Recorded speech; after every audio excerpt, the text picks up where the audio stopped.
Thank you so much for joining in, Oscar Blue, for our pages. It is Tuesday, July 23rd. The time it is almost 12 o'clock in noon, West Coast time. The program of today, it is extremely interesting because there has been several communicators and journalists who have been going into Venezuela and saying that there's freedom of speech in Venezuela and actually acknowledging that there's freedom of speech in Venezuela when it is the contrast of this. It is complete incompetence. It is ignorance. It is just a statement to say that there's freedom of speech in Venezuela. It makes you completely an inhuman being, complicit of all the crimes against humanity inside of Venezuela. To all the journalists who their freedom of speech has been hijacked and kidnapped, a lot of them, they have been detained and stopped and arrested for going against the regime and fighting for justice and fighting for freedom and informing the reality of what is going on under that regime. In the contrast, also in Mexico, the situation with freedom of speech towards journalism, it's getting aggravating, extremely aggravating. Yesterday, they assassinated another journalist. Just a few months ago, Roxana Huerta, I will show the really graphic and scary video how they went into her home. These people, they look like police officers. They were dressed up like police officers, like los colectivos in Venezuela. They're dressed up like police officers, and they went into her home and they kidnapped her, tortured her, and then her body was found weeks after. Another journalist. In Mexico, they assassinate. In Venezuela, they torture. In Cuba, they torture and then they incarcerate. These ideologies of socialism and communism, it is crap. This is the freedom of speech. And this is what the Democrats want in the United States of America. They want to implement their own law. They want to implement their own ideologies. They want the state to have control of your mind. That is what they want. Whoever says the opposite, the freedom of speech, it is a reality in Venezuela. It is a reality in Cuba. And it is a reality in Mexico. It is part and complicit of this government. One, it is paid off by the government. Somebody paid them off. Two, they're complicit or they're stupid. Or three, they don't live here. They live in the comfort of another country. They live in the comfort of New York. They live in the comfort of all these other cities that they have security. The one that they actually do not want. And the actual cruel reality of the opposite of what they so much desire, but it is a false reality. We live under scrutiny, under violation of human rights, under violation of freedom of speech. This is a reality. Let me show you right here on the picture. I'm getting censored. So share this live feed, like this live feed, and share this live feed. I'm getting censored, man. So share it, please. So I'm going to put on the screen right here the recent assassination of a Mexican journalist. This is a reality. Under the administration of Claudia Sheinbaum, more than 19 journalists have been assassinated. You got to be kidding me with this. More than 19 journalists have been assassinated. It has been almost a year and 8 or a year and 10 months of her administration, and 19 communicators, 19 journalists, 19 reporters have been assassinated. In Venezuela, you have constant journalists being arrested, detained. And the way that they work, it is crazy. Their labor and the way that they work, it's extraordinary because they have to use mechanisms of words to change it so they can inform in some way the reality, because if not, the regime will go after you and the regime will arrest you. So whoever says that there's freedom of speech on these three countries, you're stupid. And you're part of these crimes against humanity. This is the reality. Don't lie to us. Don't try to look into our face and say that there's freedom of speech on these countries when it's not. We report on the ground. And I know reporters in Venezuela that they report on the ground. Many reporters in Mexico who they're homes have been hostile and their homes have been invaded by these criminals trying to kidnap them and trying to take them away. In Cuba, there's no journalism. What are you talking about? It's the same ideology on these three countries. And in Nicaragua, you just heard Ortega saying there's never going to be no elections. So what the hell is that place about? It's crazy to hear these communicators and to hear these journalists talk about freedom of speech in Venezuela, in Mexico, and in Cuba. How much is your wallet? How much is your wallet worth for? You don't have no ethic. You don't have no moral value. You don't have no moral compass. You don't have no dignity. Have you known how many journalists have died in Mexico to try to say the truth? And you're part of that, saying the opposite. Have you heard how many journalists in Venezuela have been arrested and detained for saying the truth? And you're part of it and you're complicit about it because you're saying that it is not existing. How much are you getting paid off? ¿Cuánto te pagan? How much are you getting paid off to all of these journalists that they're saying that there's no freedom of speech in Venezuela, that there's freedom of speech in Venezuela, that there's freedom of speech in Cuba, that there's freedom of speech in Mexico? How much are you getting paid? Right, in your home, there's dignity. In your home, there's moral compass. But outside in the real world, these people are getting arrested and killed. Complete crimes against humanity. Look at this. Let me just show you right here on the screen. Journalist assassinated yesterday. Francisco Alejandro Leiva was assassinated while he was eating in Oaxaca. According to El País, it says the communicator was attacked by armed men at a local, food place in the municipal city of San Pablo Etla. The death of the Oaxaqueño, he's from Oaxaca, sums up the terror of the multiple people that they have been killed in Mexico in less than a year. This is the reality. Don't come to me to tell me that there's freedom of speech in Mexico. Don't come to me to tell me that there's freedom of speech in Venezuela. Don't come to me and tell me that there's freedom of speech in Nicaragua, in Cuba, hasta in China. Don't come to me and tell me that there's freedom of speech. If you're saying this, it's because your wallet is packed like this. And you're defending the undefendable. You're justifying the unjustifiable. It's just stupid. I really do not understand these people, how they lose their moral compass for the lives of people that they're actually being tortured, kidnapped, arrested for informing something that is against the freedom of speech of the regime, freedom of speech of these socialists, of these communists, of these dictators, of these mercenary communicators from the left. They don't care about your life. I've seen it. They don't care about us. They don't care about your family. They don't care about nobody. They care about their wallet. That's what they care about. And they care about their power they're about to obtain. Meanwhile, they are arrastrándose to the government. It's a complete disgusting situation. This is one. Now, let me just show you the other one that is more aggravating. This is when they went into Roxana Huerta house. And the video that you're about to see, it is graphic. This video has gone viral through the world, and I have not opened my mouth to talk about the freedom of speech and situation in our country of Mexico because of the level of insecurity that we suffer. Imagine the people from Venezuela, if they have the capability to talk about this like the way that I'm speaking about it right now. In a matter of seconds, they will send a colectivo to their house to pick them up. Come here. We need to talk to you. There's no freedom of speech for you anymore. You're going to be charged with terrorism. And you're going to serve in prison for 15 years.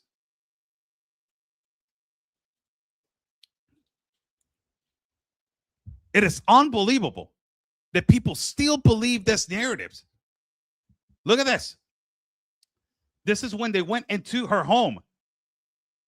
And you're actually going to see some people trying to barge into the door, hitting it with God knows what, and you're thinking that they're police officers, but they're not.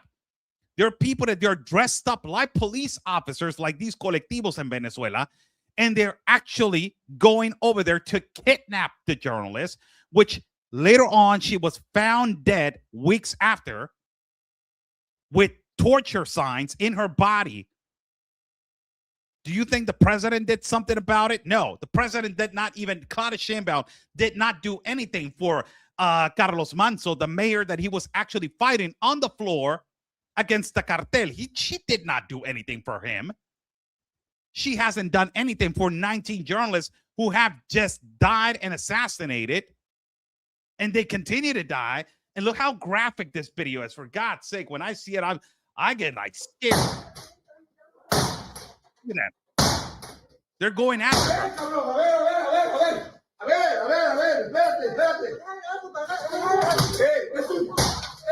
For a journalist? Really?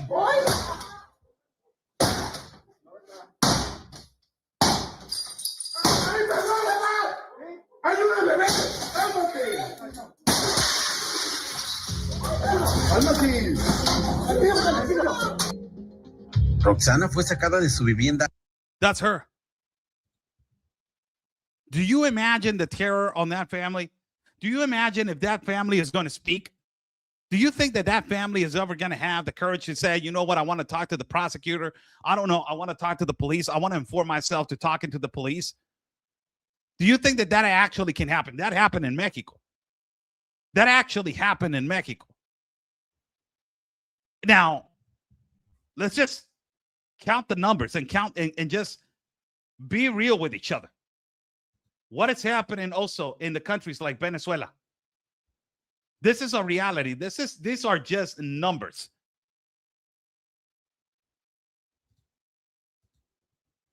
This is right here. El País. Venezuela liberates 19 out of the 24 journalists who have been incarcerated. When the elections were done, the past elections that obviously, to the world, obviously, the elections were stolen. And Nicolas Maduro became again rising president. That for everybody that is watching, what happened on the 3rd of January, just hello to every single one of you. Hello. When that happened, the whole country was upset. But everybody on the regime side of Venezuela that were speaking and they were saying nobody's celebrating on the streets because they know that Maduro won. Yeah, because you're oppressing the people and you were sending messages that whoever goes outside and celebrates or whoever goes outside and protests against what happened in these elections, you were going to arrest them and charge them with terrorism. Don't be stupid. Who are you trying to play, stupid?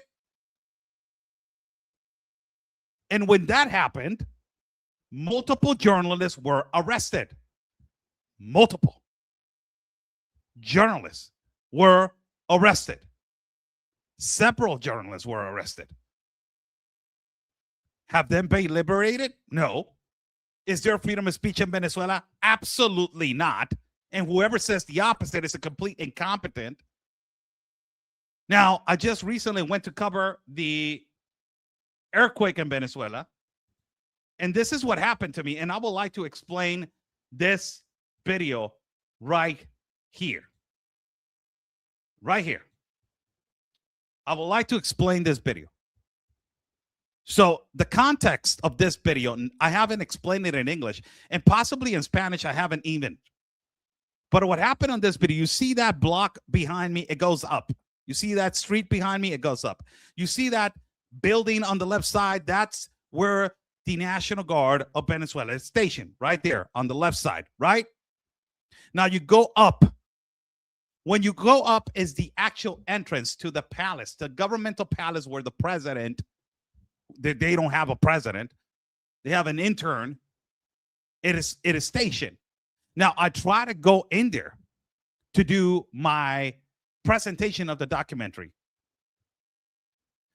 And when I was outside, half a block away from that entrance, all the way to the top, I put my tripod, and immediately a National Guardsman did not come to me. A National Guardsman went to two guys on a motorcycle. These two guys on a motorcycle, their name is colectivos. They're the ones that they oppress the freedom of speech of people. And they're the ones that they are armed. Like if it was a police unit, it was created to oppress the population of the people and to not make the government like it is the one that is doing so. It is the criminals. And when they stop the government, it stops the criminals. It eliminates the crime. It eliminates who you point the finger to. It's really intelligent how they do it. So I was in the car. I'm about to do my hit. I'm about to do whatever I'm about to do. And this guy on the motorcycle approaches. He was about to approach me. I get into the car and I leave. This guy follows me down and I park myself right here, 2 to 3 blocks away from the entrance. You got to be kidding me. Far away, right? Far away from the entrance. This is for these stupid and incompetent people that they're saying that in Venezuela there's freedom of speech. You got to, I want to punch you so much in the face, man. Whoever is saying this, I want to punch you so much in the face. I'm not even going to hesitate. I'm not, Mexicans, we don't hesitate. We just go directly and do the job. But whoever who's saying this, man, we want to punch you so much in the face. We went down 2 blocks. And after we went down 2 blocks, I stood in front of the governmental palace outside 2 blocks away from it. Outside from Miraflores. Immediately, when I was there, a National Guardsman, you're going to see it on camera right now, he goes down. And he interrupts me when I'm there. And he says, "What are you doing?" And I said, "I'm recording." Said, "Oh, you can't do that." I'm like, "What the hell?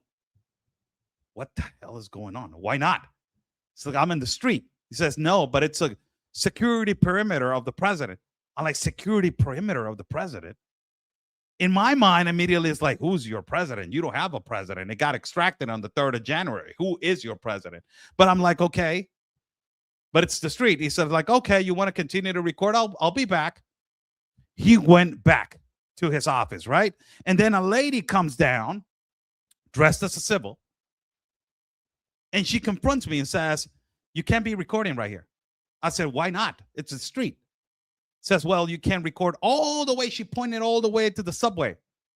And the subway was like 75 million blocks away from where the governmental palace was at. And I'm like, "Why can I record here?" She says, "Well, it's a security perimeter for the president."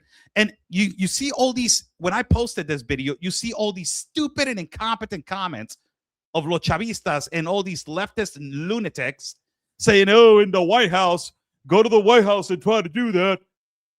By the way, dumbass, there's tours. They actually do tours in the White House to go and take pictures outside of the White House. There's multiple protests outside of the White House continuously, even if it is a Democrat or even if it is a Republican.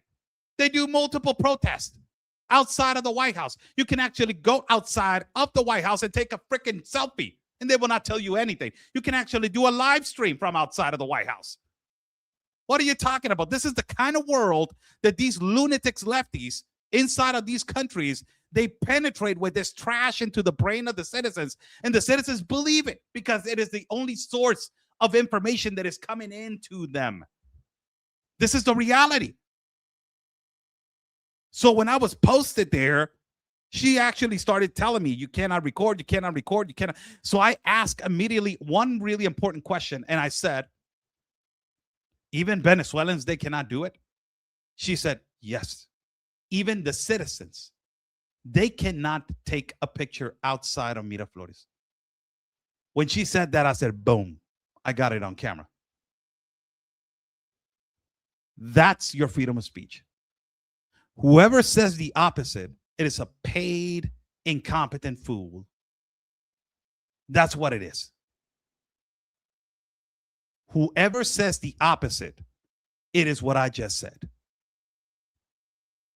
Because every journalist in Venezuela, let me categorize them, the ones that they actually live in Venezuela and the ones that actually work in Venezuela. You guys are extraordinary journalists. I've seen it.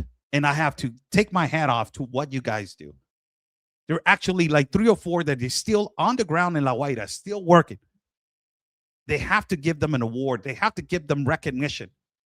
They have to have a better job, a better opportunity. They deserve it. They have the balls of steel like every other journalist that we have gone through this kind of oppression. But who they give credit to? The ones that they're paid off. The ones that they're bought off. The ones that they don't even risk their lives. The ones that they're stationed in a 15-story building in New York in an office drinking coffee and donuts. They're the ones that they're getting on the podcast. They're the ones that they're getting on here and there. Meanwhile, the ones that they're kicking their ass. And by the way, there's freedom of speech. On top of it, you insult the journalist by saying that. Let me put the video on so I will describe what happened right here so you guys can understand. By the way, before we go, the actual number right now, as we speak, on the 5th of January, the last release of this information, it was that 163 political prisoners are still remaining captive under the regime in Venezuela. 163 are still captive right now in Venezuela. Political, figures, activists, whoever they want to call it. That in Mexico, they're actually assassinating influencers that they're involved with the organized crime. But they're actually assassinating a lot of activists that they're fighting against the cutting of the trees, saving whatever contamination, all that these big companies, they're involved, and they don't want them to be, completely shut down because their economy is going to completely shut down. These people are getting actually assassinated. Like in Mexico, I just told you a number. 19 journalists have been assassinated. Now, you want to talk about freedom of speech? Just tell me about this video. And it's in English for people to watch it. On the 28th of June to Venezuela. I'm located outside of the palace of Miraflores, where the dictator Nicolás Maduro used to be in government and used to be in power. We stayed here for 7 days, covering June to. I'm returning the video. Let me just pause the video right here. Pause the video. You see that soldier all the way to the back on the left? Do you see it? That soldier is going to come down walking mysteriously. Look at all the way to their back. Like, get the hell out of here. How is that uncomforting for you? They don't want international press. They don't want nobody recording the truth. And look how he walks slowly towards me. And even the editor put a big white spot on him so you guys can look. Look how he walks slowly. Venezuela. Look at that. I'm located outside of the palace of Miraflores, down here, where the dictator Nicolás Maduro used to be in government and used to be in power. And look what happens next. We stayed here for 7 days, covering the earthquake that happened in La Guaira. We suffered from oppression, persecution. How funny is that? When I'm saying we have suffered oppression and persecution, it is because I'm going to show a next video where I was in the epicenter of when the earthquake happened, and they did not want nobody to record. And they sent some armed men dressed in black to tell us that we needed to shut down the transmission. And I was live with John Solomon, and they told us, shut it down or you'll be arrested. This is the ending of my trip. This is just 1 day before I left Venezuela. How funny is that I'm explaining about oppression and freedom of speech, and this happens? They send a soldier to tell me that I cannot be recording outside. But meanwhile, you got bozos. They're saying that there's freedom of speech in Venezuela. And then you got the incompetent fool that they're saying, oh, it's a security perimeter, has always existed. What security perimeter? Where was your security perimeter on the 3rd of January? Where was your security perimeter of the president that you're securing that perimeter on the 3rd of January when they extracted Nicolás Maduro? When was it? Where was it? I didn't see no security perimeter. There was no security perimeter whatsoever. And you have been studied with intelligence like you don't even imagine. Look what happens next.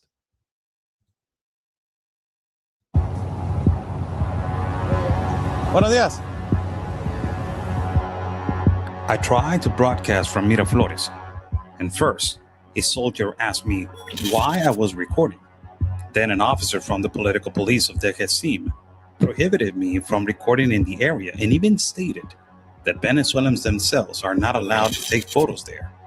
Censorship, the prohibition of freedom of expression, continues, sadly, in Venezuela.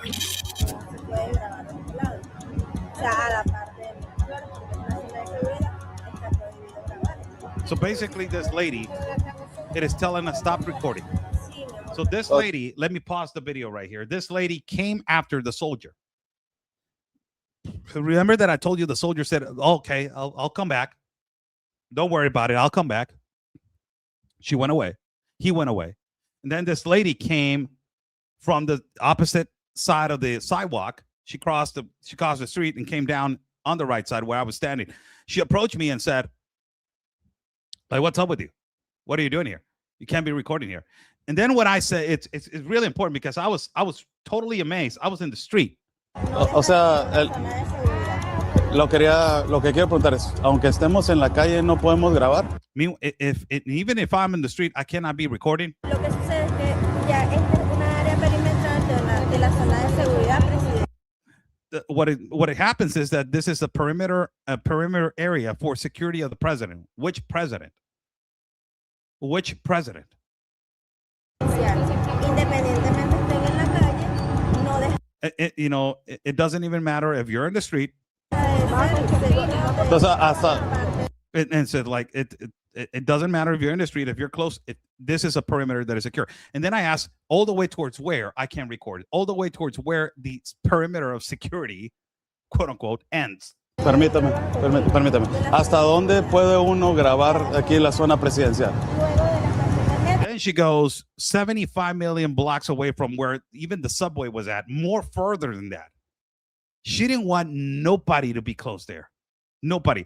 When you have people like this, and let me just go and explain. When you have people like this, they're afraid. They're afraid.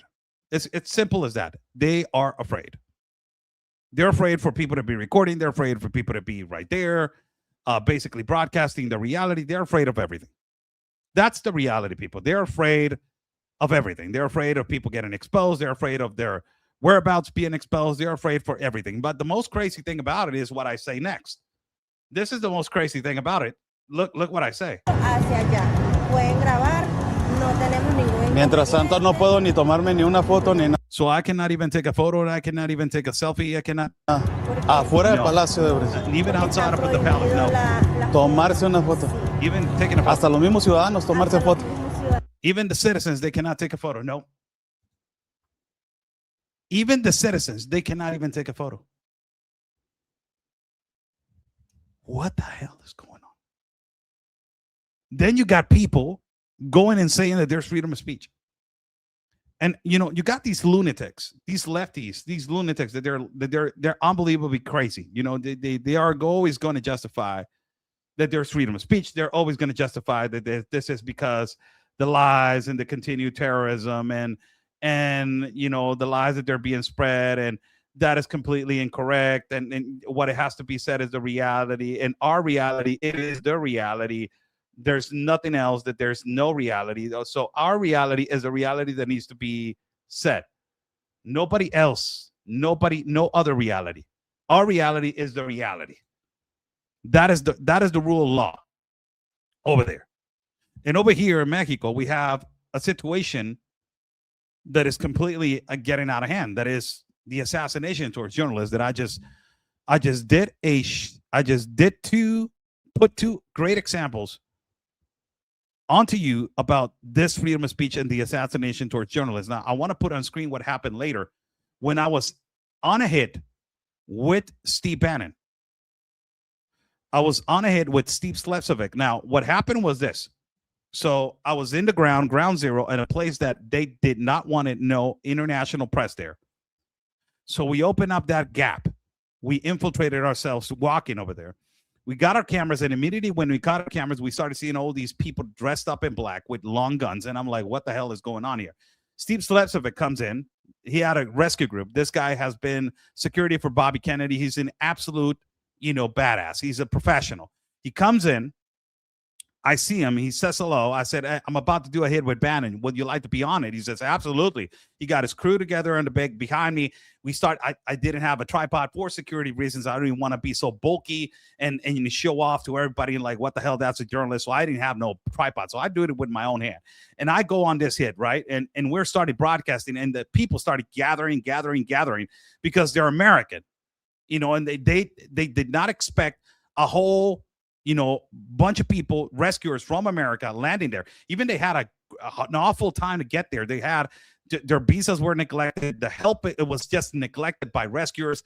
The freedom of speech, the freedom of walking, the freedom of entrance, the freedom of everything was completely denied. A lot of rescue groups were denied access. A lot of rescue groups were they given access, but to the place where they were actually trying to do something, the government was always there. The president said, you cannot do that, you cannot do this, you cannot do that. So the rescuers were like, where the we got our hands tied, man. We came on our own budget. We're trying to save lives, and you're trying to interfere to say no, let them die. That's how bad it was. That's how bad it was. And then this happened. We're doing a broadcast. I end the broadcast with Steve Slepcevic with the War Room. I go and I receive a message so like, hey, you're live from New York. John Solomon, you're live. I'm like, holy cow. I'm receiving a lot of pressure, and I'm texting, and I'm saying, man, it has to be quick because I got some pressure right here. They say, okay, go live. They're actually go on the hit. Bah! I grab the phone and I start explaining, but when I start explaining, these people start saying this. And I'm like, what is that? So I had a couple of like 3 people with me, and they actually went towards me, and they started whispering like, you're going to get arrested. You're going to get arrested. I'm like, why? So immediately 2 of them over there also started saying like, cut the feed. I'm like, no, I'm not. I'm saying on my hand, with one hand, I'm saying no. And they're like, no, yes. So things started getting aggravating. People started getting together. They started being hostile with another journalist that it was there also. So I said, you know what? That's I'm getting out of here. They're going to do something. So I cut the feed. I said, I said it on live. They're trying to threaten us to get arrested. So I'm getting out of here. So I cut it, and I had to go behind some rocks and some rubble. And it's just, this is the thing that upsets me, ladies and gentlemen, that we got some people that they're saying that there's freedom of speech. And the thing about it, when you're saying this, it is that, are you completely stupid, incompetent? You don't have a brain. Have you not seen what has been happening over there? Have you not seen the political prisoners? How in these massive protests that they have done against Chavez, that they have done against Maduro, how many people, innocent, they have been incarcerated just by having a video of Maduro on their phone, just by having an image that is against the regime and charged with terrorism. How can you have the boldness to go on a TV screen, or to go and do a report, or to go and do an interview, or to go to where you want to go and say that there's freedom of speech? How? And also the people that they're from the regime, or people that they're from the government of Mexico, that they're paid off to do all these lies. No, these journalists are being killed because they provoke the organized crime. And when you're provoking them, that is when it's going to happen to you. Oh my God, how stupid are you? The cartel is a terrorist organization. You don't want to qualify like that because you're so afraid of the invasion of the Yankees. But they're terrorists. Decapitating a head is a terrorist. Threatening a population is a terrorist. Narco blockades in a country is a terrorist. Kidnapping people and burying them in mass graves on a mountain, it is a terrorist. Decomposed bodies found chopped up and then extraction of organs, that's terrorism, ladies and gentlemen. But there's governments in Mexico that they don't want to qualify that as a terrorism because they're paid off and bought off. And there's people inside of Venezuela, journalists, actual journalists, that they're suffering the persecution, and they're actually doing their jobs as we speak right now, protecting themselves from not being arrested. And you got bozos that they're going, and people and journalists, and also you got networks that they're going over there saying, oh, there's freedom of speech in Venezuela. You know what? That gets me. Ay, como me gustaría na cara, loco. It gets me so upset because we practice this. We go on the ground. We don't wear a suit and a tie. We wear boots and we go on the ground and we report. And that is where we get upset.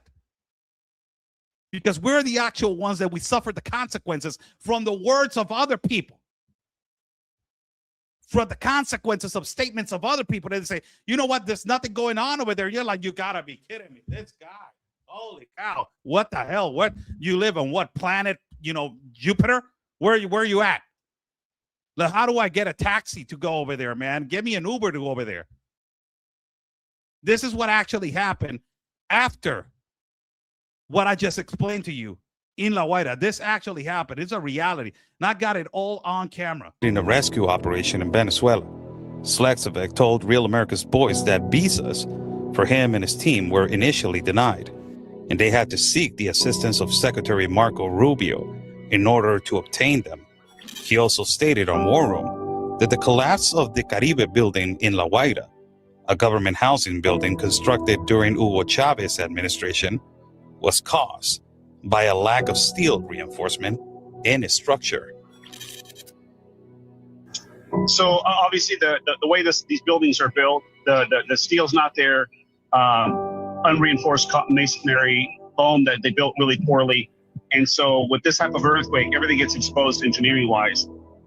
We've been on search and rescue since several days right behind it, had some major issues as to getting into the country. I reached out to General Flynn. He did an incredible job of reaching out to Mark Rubio to get our visas, permits, so a rescue team can push in. All our guys are CERT and SAR certified, with the task force. Gotta be kidding me. And you know what? I was president of that.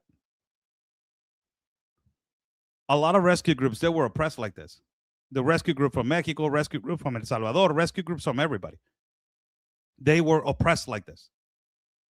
There was no freedom of operation at first. Right now, possibly it has opened up more. People are free to go, blah, blah, blah.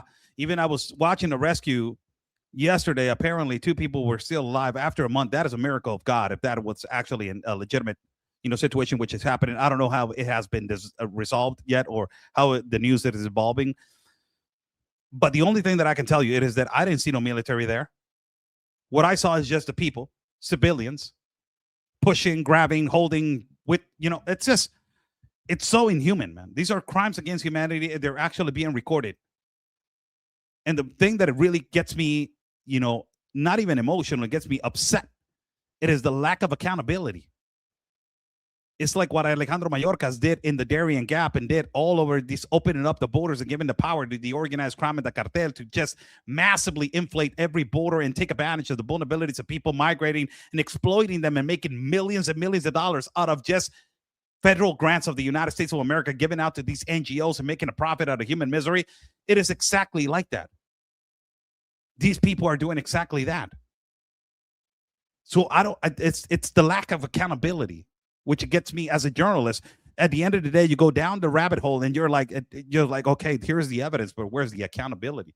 Like, somebody needs to pay the price. And then he goes and says about these, he was stopped. There was no visa. There were no permits.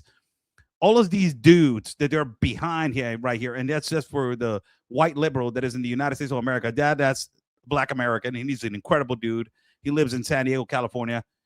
He was a good dude. This is a Hispanic dude right here all the way to the back. There's a dude that also speaks Spanish. All of them great dudes. And their visas were neglected and their visas were denied and their access was limited. They had to call General Flynn access to Marco Rubio, General Flynn to these guys to get access to rescue lives. You got to be kidding me. Not even to go over there and make and eat some cachapas and eat some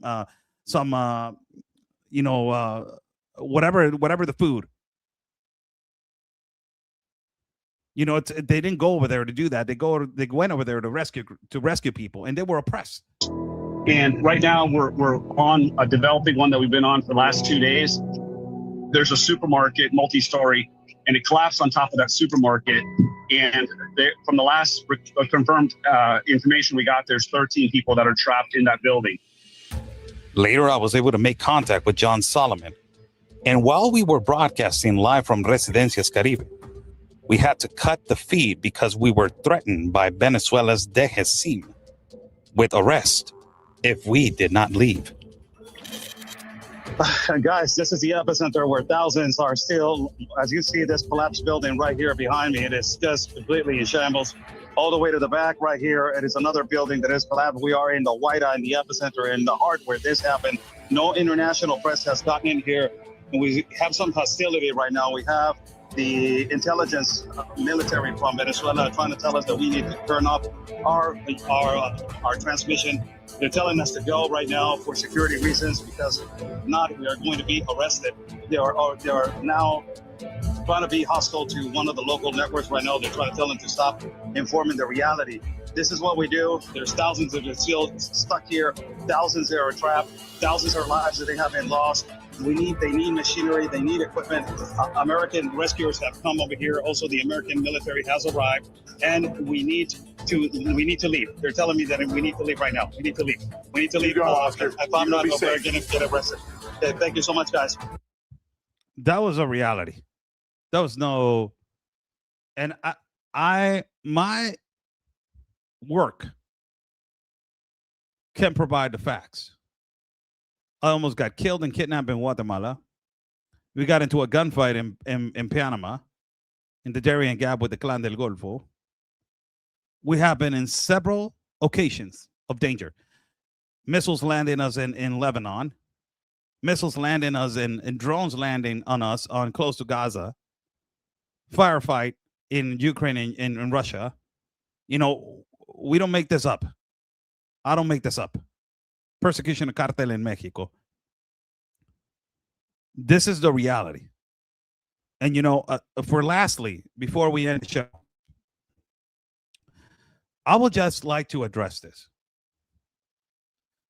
If you have an ounce of decency, still, ounce of decency and moral and ethic, because this is journalist malpractice at the end of the day, what you guys are doing. But if you have an ounce of decency, stop saying that there's freedom of speech in these countries. There's none. Because if the journalists that are extraordinary in Venezuela wanted to inform the reality of how it was, my God, this would have been a time bomb from years ago. And the information would have gotten out of hand like you guys don't even imagine. The persecution towards people over there and informers, journalists, communicators, broadcasters, whatever you want to call it, it's exacerbated. Over here in Mexico, as you guys seen the news that I just put you on screen, the reality is a whole different thing. The reality is that they are getting killed. That's the reality. In Mexico, journalists are being killed. One that got assassinated yesterday. Months ago, more than a month ago, Roxana Huerta, as I just shown you in her video, she recorded that video on a live stream to leave that recorded. Her house was invaded by criminals. They kidnapped her, tortured her, and then her body was left underground on whatever place. The only weapon that we got as journalists, and I will show you right here, it is this. It is a camera. That it is the only weapon of defense that we got. Other than that, we do not have nothing. And we cannot be stabbing each other on the back when it comes to freedom of speech. Because whether it is left or right, whether it is liberal conservative, whether it is libertarian liberal conservative, whether it is socialist capitalist, whether it's communist socialist capitalist, whatever it is, you believe in God, you don't. At the end of the day, we are all fighting to speak the truth. Your truth is your truth. My truth is another truth. But you cannot invade my side of speaking out. And I cannot invade yours. We can speak up differences and ethical opinions with, constructive criticism without attacking the persona and not attacking the persona, criticizing what, constructively what he's doing. But if you are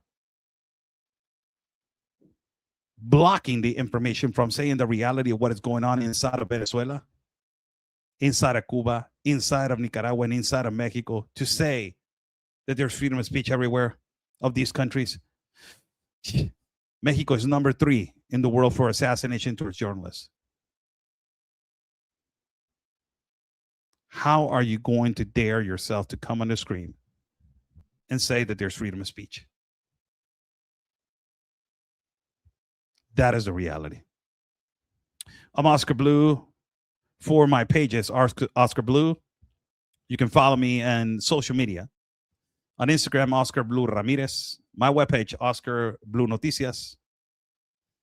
TikTok, Oscar el Blue Reportero. Facebook, Oscar el Blue. X, Oscar Ramirez TJ. And all the other platforms, that's Oscar Blue Ramirez. Be sure to be following Real America's Voice News on English and also on Spanish. Rap Español. You got great programs over there. Great programs as Raymond Azar Tonight. You got also not only Raymond Azar Tonight, but also you have Veronica Silveri, Claro Directo. You have all these programs that we are actually fighting against the oppression, freedom of speech, communism, socialism, globalism. All these ideologies that they're trying to ruin the 3 pinnacles of our lives and the representation of what we Latinos represent. We're capitalists, we're family oriented, and we love our family. And on the end of the day, we have faith and we love God. That is the reality. That is who we are, and that is what we do. Thank you for supporting our network and supporting our work. God bless you guys. Stay safe. And like we always say, God's plan, it is our mission. Stay safe.